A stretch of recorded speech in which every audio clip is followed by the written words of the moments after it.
Madame Marie-Josée Ifoku, bonjour. Bonjour, Shalom Radio-Télévision. Pourquoi proposez-vous une transition de 2 ans avec Félix-Antoine Tshisekedi Tshilombo? En fait, la réponse, elle est simple et claire. Je voudrais nous éviter les éternels dialogues. Vous savez combien nous en avons eu? La conférence nationale souveraine, l'accord de Sainte City, le dernier ici là qu'on a eu, celle de la Saint-Sylvestre, il y en a eu tant d'autres. Et je voudrais tout simplement nous éviter tous ces palabres qui n'en finissent pas. Et le modèle que je préconise aujourd'hui, c'est que allons à une transition avec les institutions en place. Gardons les institutions telles qu'elles sont là. Ouvrons la porte. J'ai introduit 2 commissions que j'ai présentées. Et avec ça, je pense que ça va nous permettre d'aller un peu plus vite parce qu'il y a quand même urgence. Le pays est en guerre.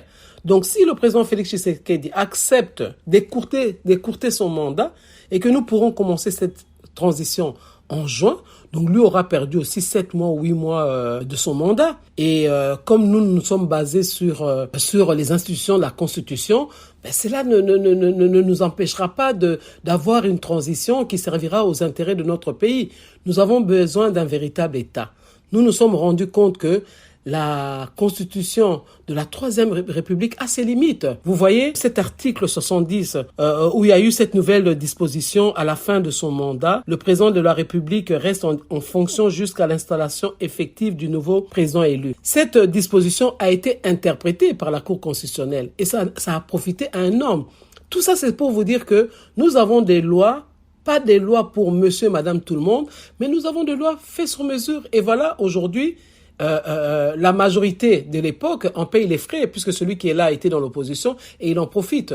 Donc, quelque part, nous nous rendons compte aussi que il n'y a pas réellement une politique au Congo. Nous avons tout simplement des politiciens qui sont individualistes et qui n'arrêtent pas de changer de couleur. C'est ainsi qu'on parle tout le temps de la transhumance. Peut-on prédire que votre proposition est une passe au président Tshisekedi pour bien glisser cette année? Je ne le vois pas ainsi, que c'est une passe. Non, je ne le vois pas ainsi. Vous savez, les femmes réfléchissent autrement. Moi, je voudrais faire les choses simplement, tout simplement. Au lieu d'aller en guéguerre, au lieu d'aller commencer à se battre inutilement entre nous, faisons les choses entre nous.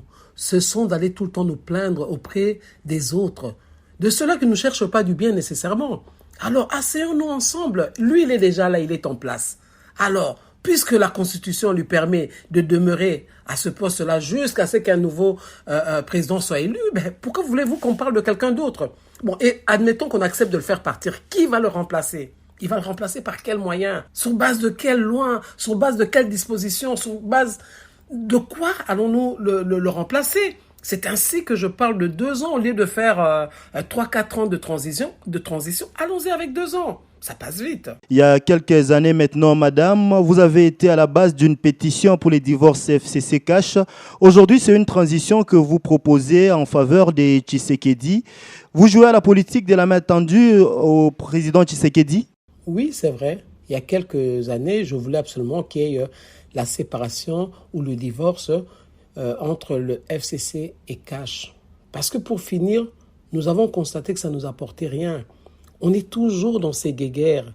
On est toujours dans cette guéguerre entre politiciens et c'est épuisant pour la population. C'est fatigant pour nous qui sommes proches de la population.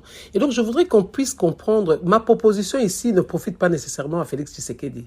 Mais je dis tout simplement que celui qui est en place aujourd'hui, et vous allez le faire partir comment? Donc nous allons encore entrer dans des guerres interminables.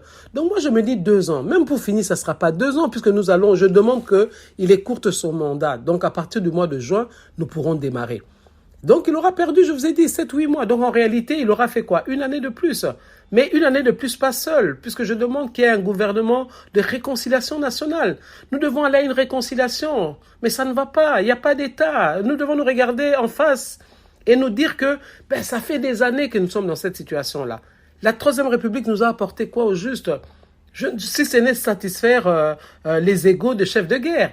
Et pour finir, moi, ce que je retiens le plus dans la Troisième République, c'est la décentralisation. Mais elle n'a jamais été effective en 12 ans, jamais. Donc c'est ça, j'essaie seulement de faire comprendre que mettons-nous ensemble, asseyons-nous, parce que si nous ne le faisons pas, les autres vont le faire. Nous sommes un pays trop riche pour que les gens nous regardent comme ça. Non, ils ont besoin de nos richesses. Si nous, on n'en a pas besoin, eux, ils en ont besoin. Donc moi, j'invite tout simplement la classe politique, j'invite la population congolaise, les confessions religieuses, la société civile, j'invite tout le monde à pouvoir prendre conscience qu'il s'agit de notre histoire. Nous ne pouvons pas laisser les autres l'écrire. Mais en continuant tout le temps dans des petites disputes pour des raisons individualistes, nous allons jamais nous en sortir. C'est ainsi que je fais cette proposition-là. Voilà, j'ai lancé le débat. À vous de réagir. S'il y a d'autres personnes qui peuvent dire autre chose, il n'y a pas de souci. Mais ça, c'est notre proposition de sortie de crise qui trouve son origine dans notre propre vision de notre parti ANC, Alliance des élites pour un nouveau Congo, qui est la rupture du système de prédation par la combolisation, qui est le balai, qui est le nettoyage. Je peux le décliner rapidement, le nettoyage de soi, le nettoyage autour de soi. Enfin, je pourrais le faire la prochaine fois. Mais tout ça, c'est pour vous dire tout simplement que nous devons passer par ce nettoyage-là des institutions, le nettoyage des hommes. Il faut des hommes renouvelés pour une nouvelle république. Et voilà, c'est ce que nous proposons. Et depuis, nous parlons de cette 4e république parce que nous avons foi que elle peut apporter quelque chose parce que le peuple sera conscientisé, le peuple sera sensibilisé, le peuple comprendra c'est quoi un État, c'est quoi une nation, c'est quoi des élections. Et ce n'est pas aller voter des gens parce qu'on lui a offert un pagne, on lui a offert un t-shirt ou 2000 francs. C'est une honte quand même. Madame Marie-Josée Ifoku, je rappelle que vous êtes présidente de l'Alliance des élites pour un nouveau Congo. Vous êtes aussi la seule femme candidate à l'élection de 2018. Shalom Radio depuis Lubumbashi vous dit merci. Merci Shalom Radio Télévision.